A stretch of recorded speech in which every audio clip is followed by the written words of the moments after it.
ओम तत्सत। ओम श्री परमात्मने नमः।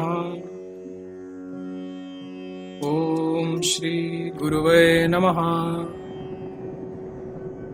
सांसारिक वस्तुओं से वैराग्य एवं जीवन मुक्त महात्माओं के उत्तम गुणों का उपदेश। बारंबार होने वाले ब्रह्मांड एवं विविध भूतों की सृष्टि परंपरा तथा ब्रह्म में उसके अत्यंता भाव का कथन।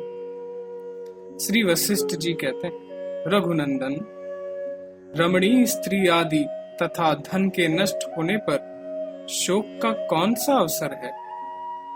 इंद्रजाल की दृष्टि से देखे गए पदार्थ के नष्ट होने पर क्या कोई विलाप करता है? अविद्या के अंशभूत पुत्र आदि के प्राप्त होने पर सुख और नष्ट होने पर दुख का प्रसार होना क्या कभी उचित है? रमणीय धन और स्त्री आदि की प्राप्ति एवं वृद्धि होने पर हर्ष से फूले उठने का क्या अवसर है?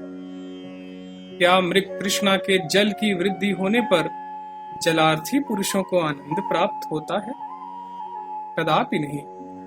धन और स्त्री आदि के बढ़ने पर तो उन्हें परमार्थ में बाधक समझकर दुख का अनुभव करना चाहिए। संतोष मानना तो कदापि उचित नहीं।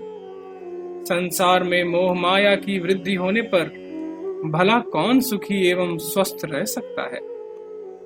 जिन भोगों के बढ़ जाने पर मूढ़ मनुष्य को राग होता है, उन्हीं की वृद्धि से विवेकशील पुरुष के मन में वैराग्य होता है।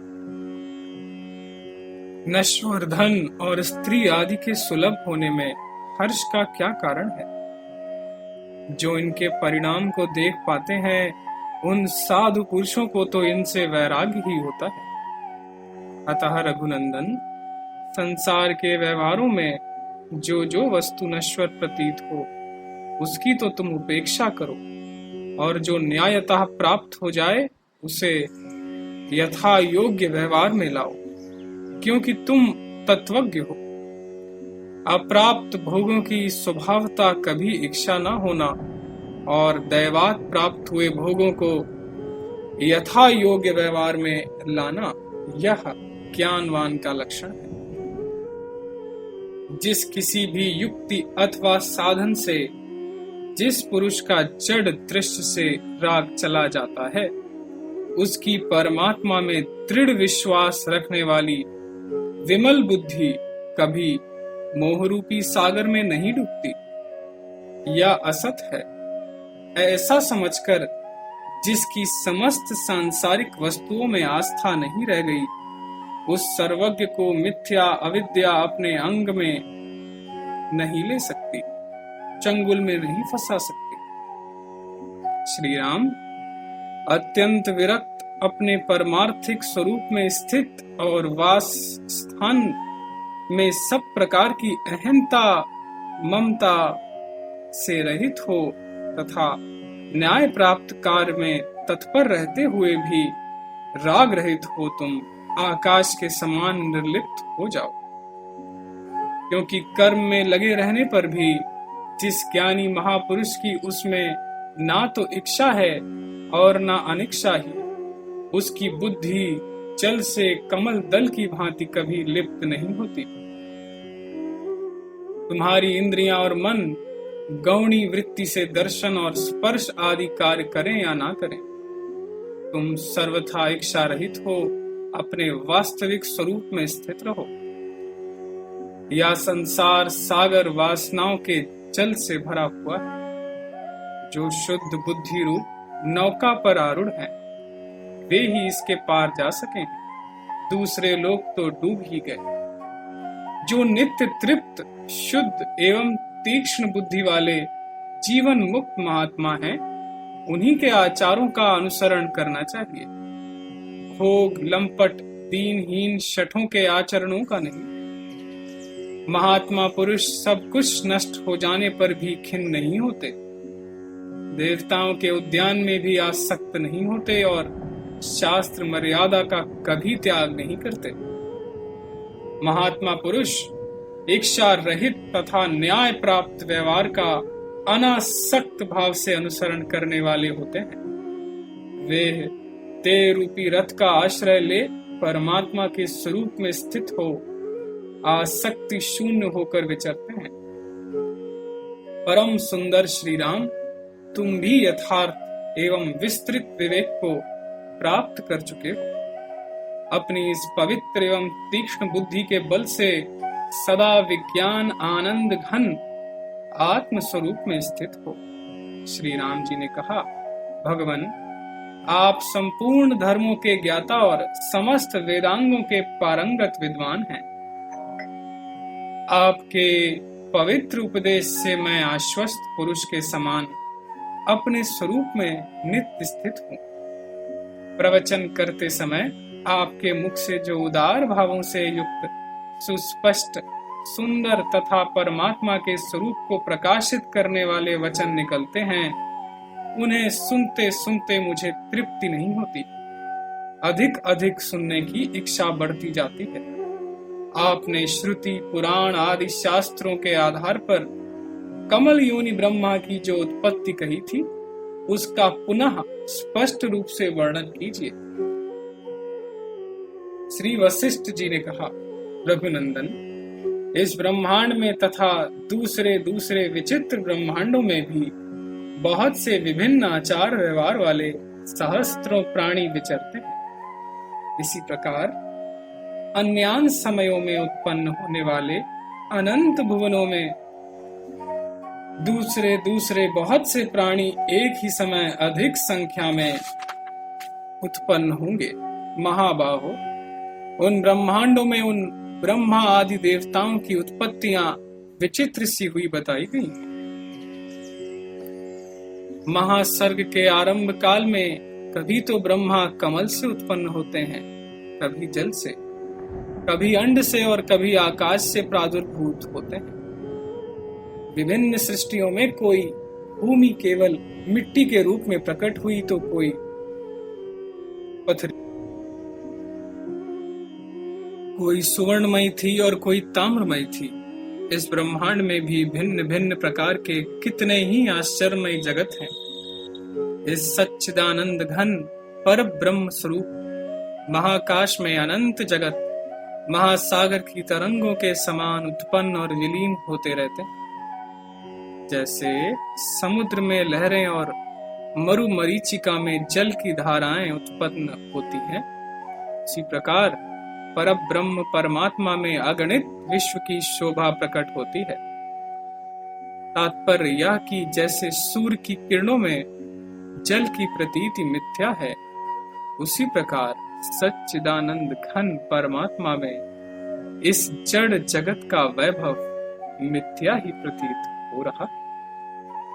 जैसे वर्षा आदि ऋतुओं में मच्छरों के समूह उत्पन्न हो होकर सब ओर भर जाते हैं और फिर नष्ट भी हो जाते हैं, उसी प्रकार ये संसार की सृष्टियां उत्पन्न और नष्ट होती रहती हैं।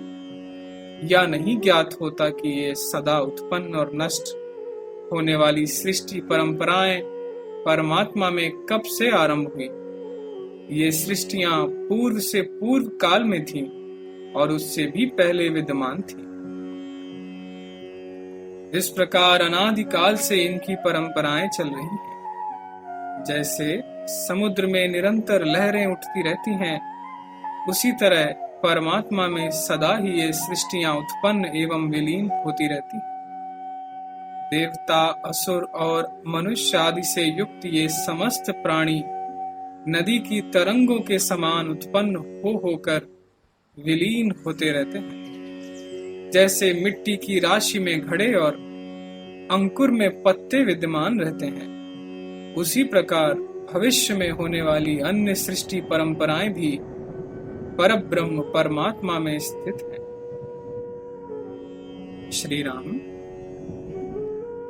परमात्मा के स्वरूप में जो वस्तुतः विद्यमान नहीं है, बिना हुए ही प्रतीत होती हैं, ऐसी इन विलक्षण सृष्टियों में ब्रह्मा की विविध विचित्र उत्पत्तियां बीत चुकी हैं।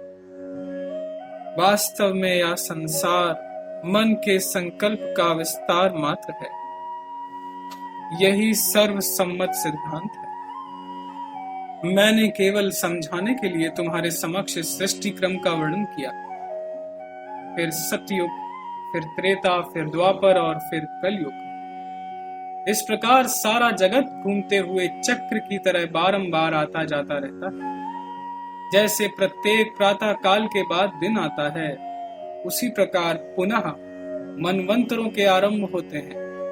एक के बाद पुनः दूसरे कल्पों की परंपराएं चलती हैं और बारंबार कार्य अवस्थाएं प्राप्त होती रहती हैं। जैसे वृक्ष में विभिन्न ऋतुओं के अनुसार सारे फल फूल आदि कभी अप्रकट रहते हैं और कभी समय पाकर प्रकट हो जाते हैं, उसी प्रकार परम तत्व परमात्मा में यह सारा जगत कभी अव्यक्त रहता है और कभी व्यक्त हो जाता है। श्री राम, यह संसार कभी भी सत नहीं, क्योंकि सर्वशक्तिमान परमात्मा में स्वभाव से ही सदा संसार का अत्यंता भाव है।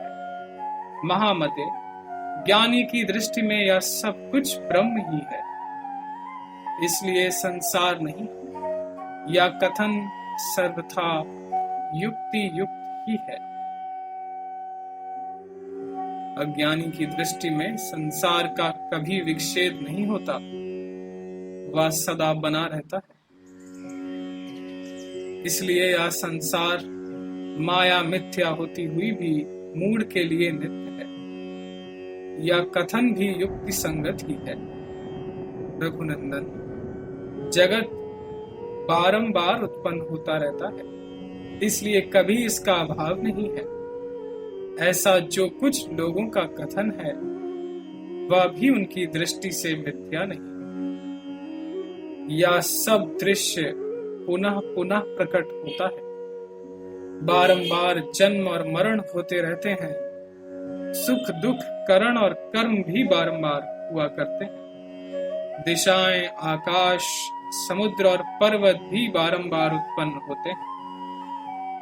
जैसे खिड़की वाले घरों में एक ही सूर्य की प्रभा बारंबार अनेक रूपों में प्राप्त होती है, वैसे ही यह सृष्टि प्रवाह रूप से पुनः पुनः चक्र की भांति चलती रहती है। फिर दैत्य और देवता जन्म लेते हैं, पुनः लोक लोकांतरों के क्रम प्रकट होते हैं। फिर स्वर्ग और मोक्ष प्राप्त करने की चेष्टाएं चालू होती हैं, तथा पुनः इंद्र और चंद्रमा का आविर्भाव होता।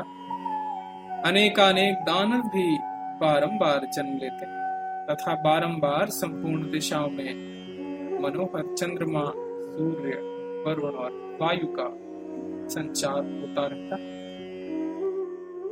काल रूपी कुम्हार नाना प्रकार के प्राणी रूप प्यालों को बनाने के लिए पुनः बड़े वेग से निरंतर कल्प नामक चाक को चलाने लगता।